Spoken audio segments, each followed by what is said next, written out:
Hey guys, what's up? It's Crowd9 with my Invoke SHADDOLL deck profile. I wanted to show you guys how I've been running this deck recently because I keep seeing this deck pop up here and there, but every deck profile I've been seeing has a very common mistake, and I wanted to address that with you guys because I feel like in the current meta, you really do need to change this deck up. So this is going to be a primarily going second strategy for SHADDOLL Invoke, which I think is the better version right now. And on top of that, you get some nice options here. So guys, don't forget to like, comment, and subscribe. If you liked the video and the deck list, let me know down below, but if you didn't like it, again, let me know what you didn't like about it. I would always love to hear the criticism. So let's move on with the deck profile. We're playing 3 copies of Alistair the Invoker, which is going to be your Invocation Searcher, as well as boosting your fusions by 1000 attack and defense, and this actually really comes into play when you have a Winda on the field, because that Winda being at only 200 can get over everything, but she can die to a lot of things. So always good to have that little attack boost. And it's not a once per turn, so if you have 2 Alistairs in your hand, congrats, you have a 2k bonus. We play 2 copies of Wendy. If she is flip summoned, you get to special summon in face up or face down defense mode a SHADDOLL monster.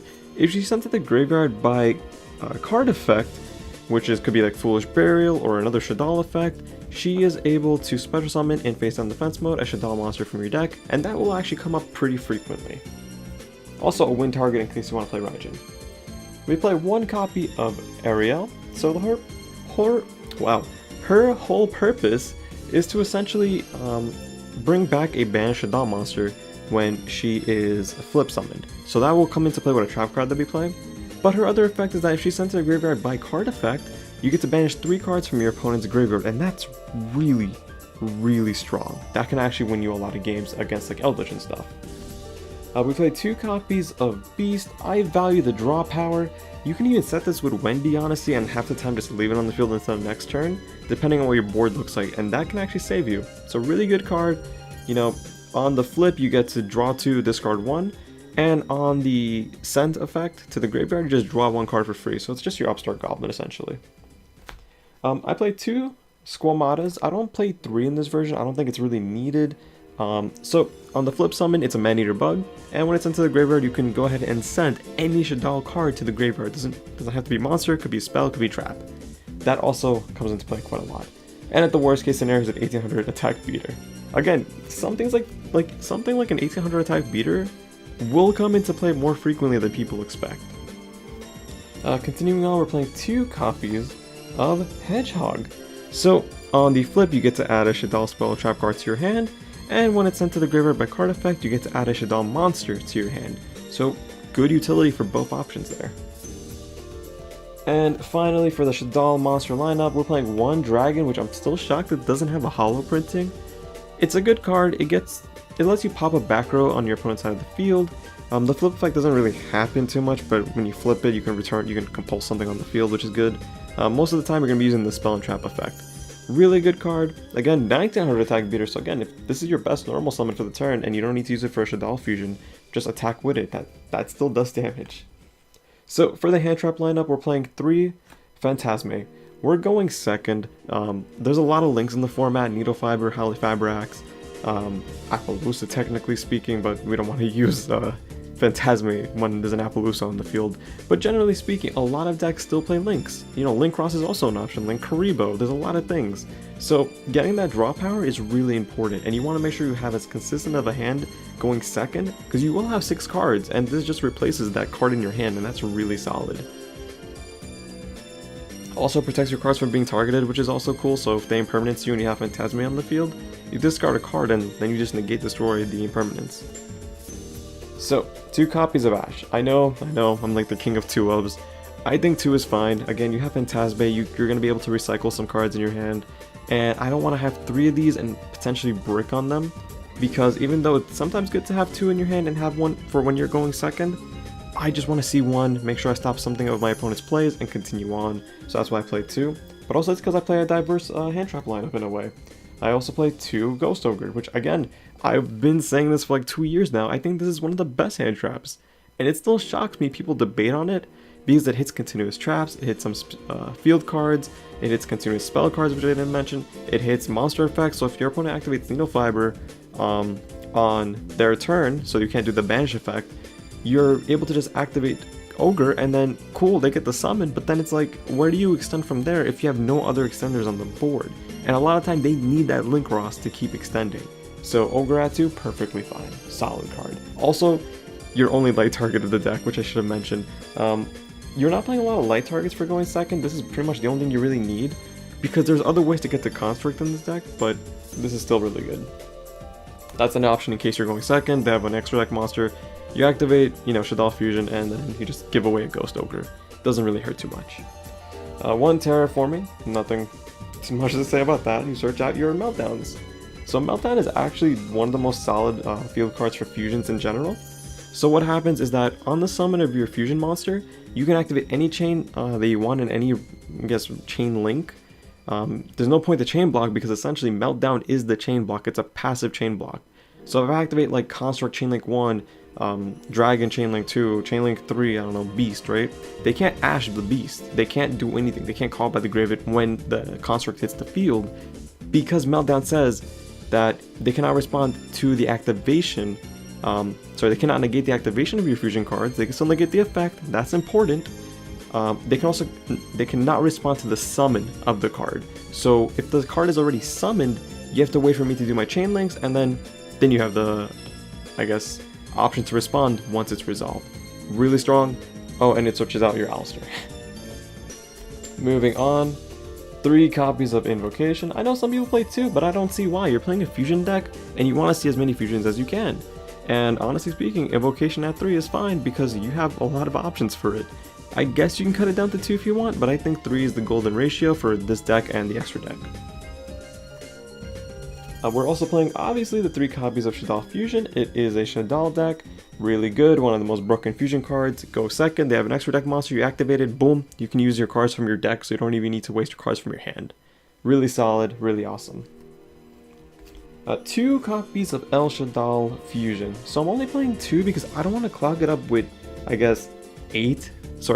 fusion cards. I think this is fine because you're always going to be able to send this with Construct and add it back when you link away that Construct.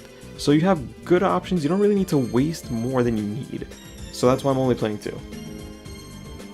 I'm also playing 2 copies of Super Polymerization. We have some really good targets in the extra deck. I don't really see the need to play 3. I play the 3rd one in the side deck, spoiler alert. So 2 is fine, you have some good options, and I'll show you guys some, cool options you can do with your own board using Super Poly. So because we do need to draw, we're playing 2 copies of Pilot Desires. You don't really mind losing some resources because usually if you're going second, you're either winning that turn or you're winning the following turn when it's your turn again. So usually you win on turn 2 or 4. And honestly, you don't really care about losing some cards as long as you're able to make a board, even a simple one, and this is the last card you use maybe to get a hand trap to your hand, you're fine. 2 Cosmic Cyclone, and this is the biggest thing I just don't get why no one is playing, right? It's such a simple card. So the biggest issue with SHADDOLL, generally speaking, is that they have no way to pop a Mystic Mine. Simple, I know, right? A Mystic Mine, that's for game 2 and 3. Some decks still choose to main it. Eldritch is in the format. Guess what you should probably be playing? 2 Cosmic Cyclones. It's not gonna break your deck. If anything, because you're going second, if you draw it as a 6 card or if you have it in your hand already, you're fine. A lot of the time, if I draw 2 of these with some kind of, monster combo and fusion, I'm gonna win that game. It's not that hard. Again, Cosmic Cyclone, MST, Twin Twister, Lightning Storm, whatever you want to play, just play something that removes back row. Because that is this deck's biggest weakness, just back row in general. So please, guys, please play Cosmic Cyclone or something. But this is just good because Eldritch is in the format, so you want to make sure you're able to stop their plays. I'm playing 1 Foolish Burial because it's literally free. Whenever you get Foolish Burial, you just get any card in the deck in a way. Really cool play is that if you have Invocation in hand but no Alistair and you have no way to get to Alistair, but you have some kind of fusion play in your hand, send the Alistair with Foolish Burial, activate Invocation. If you have a Light in your hand, you make a Makaba. If you have a Dark, you can make Liga if you want, or Winda, up to you. And then activate Invocation in Graveyard, bring back the Alistair, normal summon the Alistair, and now you have a fusion on board with Alistair and Invocation back in your hand. So you have some good options there. Really cheesy play, but a lot of time you'll just be sending Beast for the draw effect. At least I have been. 1 copy of Mind Control, you're going second, you just want to take your opponent's resources, link them away, do more plays. Or, better yet, take their Appaloosa, and then you have negates on the board. It's really cool to do that too. Either you're baiting out a negate, or you're gaining a negate, or you're gaining a beater, or what, well, not a beater because it can't attack, or you're getting link material. Or maybe a fusion material, for all you know, right? And then one copy of Incarnation, just for literally just the effect to, I guess, reverse Book of Moon something? Flip something face up? That's all you're gonna be using this for, honestly. I don't see why you would ever want to play 2. It makes literally no sense to me. So moving on to the extra deck. We're playing 2 copies of Construct. Really solid card. Yes, I only have 1 ultimate. I want to buy a second one, but we'll see what happens, right? So two copies of Construct, your main boss monster, I guess, in this deck. On the summon, you can Foolish Burial something, and then when she leaves the field, you're able to add back a SHADDOLL card from your graveyard. I believe it's Spell and Trap only, I just want to make sure, because I almost add back the SHADDOLL Fusion. So yeah, you just send the SHADDOLL Fusion, add back the SHADDOLL Fusion, and then continue your plays from there. At least that's what I usually do. 2 copies of Winda, which will be your main stun option in this deck. So when she's on the field, you and your opponent can only special summon once that turn, and a lot of the time, things like Emancipators can't really play. Eldritch has ways around it. Emancipator needs to find, I guess, a way to beat that. They technically can, but it's a lot harder for them. So that's why this still beats Emancipator, but it loses hard to Eldritch. But that's why you need to go second. Your priority is to start breaking their board, make your own board. They wasted half their resources, and now they just can't come back. 1 copy of App Cologne. You won't really be making her very frequently. For the most part, she's just an effect veiler in a way, or I guess a Forbidden Chalice minus the attack gain. So if your opponent has like, I don't know, I'm trying to think of like what might be good. If they have like Boral Savage and then you activate this to negate the Boral Savage, they're probably going to be negating that effect, but now you have 1 less negate to worry about, and she's 2500, and she can't be destroyed by battle. So it's really cool, and a lot of people forget the battle part. For the Invoke portion, we're playing 1 Makaba. You don't really need 2. I feel like you get 1 Makaba on board, you're fine. You make your plays, right? So 1 Makaba, 1 Purgatrio. For the beatdowns, really, you can probably win most of your games alone with just Purgatrio. 1 Caliga. One of the best boards you can make in this game is Winda and Caliga. You have to worry about some cards, but for the most part, 1 effect and 1 special summon for that turn. A lot of decks have just no out to it. Also, only 1 monster can attack that turn, so keep that in mind. So, 1 Augustus. This card is nuts, and especially in a deck where you're playing so many fusions, just 1 Alistair and 1 fusion monster. So because you're going to be linking away like crazy your fusion monsters, you have all the resources in your graveyard. With Meltdown on the field, once he's summoned, your opponent can't respond to what you're popping. So you're like, effective Augustus, pop this, and they're like, okay, and they can't respond to it, it just dies. It's really cool. Also, you can send any of your fusion cards to the banish pile, and he'll gain the attack. So if you send Makaba, he's 4500 until your opponent's end phase. So it's absurdly strong, and you can OTK with just attacking with him. Really cool. And then for the super poly target, primarily we're using Elysium. So again, similar to Augustus, once you have Meltdown on the field, on the summon of Elysium, they can't respond. So you just do, on the summon, effective Elysium, target himself. Which he is all the types. It will literally banish your opponent's monster zone. So like, it's free. It literally just banishes everything, and then you just proceed to OTK. Really solid, really strong. And at the worst, he's a 4k body in defense mode, or a 32 attack monster. So for the links, 1 Secure Gardener, we're gonna have a holo soon. Pretty good because you're able to make Secure Gardener off Almirage. And because you have Secure Gardener, you're able to make Construct with Secure Gardener. SHADDOLL Fusion, you're able to use this on your field, and a SHADDOLL monster in your hands, make Construct. And then you go, with your plays from there, and then you can just invoke this away, banish it away for Makaba. So it's not just one purpose of, oh, make Makaba and pass, it's also make SHADDOLL Construct, make Makaba. You have options with Secure Gardener, and Almirage is just there for the link into Secure Gardener, nothing else unfortunately. 1 Alistair, the Invoker of Madness. It's still really easy to OTK with Invoke, like really easy just with Madness. If they have no negates, you just keep popping off, keep making fusion monsters, enter battle phase, attack with Purgatrio, Makaba, Augustus if you have that, Alistair himself, or you can link Alistair away and make a Boral Sword. Again, just free games. And I guess the last link too, which I kind of skipped ahead, well, with Borrelsword anyways. You play Cross Sheep for the SHADDOLL plays, and then you link either of these two away for a Borrelsword, so Borrelsword and any monster combination, you just win. So for the side deck, 3 Nibiru, still really solid in this format, but not in my opinion to main. I feel like not enough decks lose to Nibiru, or they can just extend past of it. So like, and Mad Spiders will just link the token away into a Link Spider and continue their plays. So again, not really too beneficial against certain decks, but it still beats out a lot of rogue options. So I guess the spice would be Mystic Mine. Guess what? This deck has outs to it in your own deck.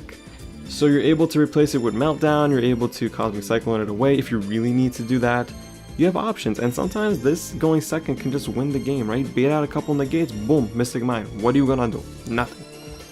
Just make sure you're not using this against a back row deck because they don't really care about Mystic Mine. 2 Dark Ruler no more for the combo decks. You have Purgatrio, which is enough to just win most games, and if you activate Dark Ruler no more, Purgatrio, kill everything on board, main phase 2, make a Winda, and you're usually pretty solid. 2 copies of Twin Twister. This could be Lightning Storm. I just value Twin Twister a bit more because of the quick effect. As much as I like Lightning Storm, the biggest issue I have is not drawing it going second, and then you're just kind of looking at your board like, what do I do now? And the worst case scenario is that Lightning Storm and Phantasmic kind of conflict with each other. So that's the other problem. And Twin Twister is overall good no matter what. The 3rd Super Poly, just in case we feel like we need it. If you're going against a fusion deck, it's literally free. 3 copies of Evenly Matched because I hate back row decks, if you haven't noticed. And also, it's just good against monster combo decks that don't have a lot of negates. So like, they can have a Brawl Savage, a Herald, and an Appaloosa. If you're able to negate or make the Appaloosa and Herald be used, you just activate Evenly Matched and then kill their entire board. So it's really strong still. And then 1 copy of Red Reboot because we still hate trap decks. So guys, thank you guys for watching. I really do appreciate it. Hope you guys enjoyed. Take care, and again, don't forget to like, comment, subscribe. If you liked the video, let me know. If you didn't like it, let me know why. So, thank you guys again. Bye.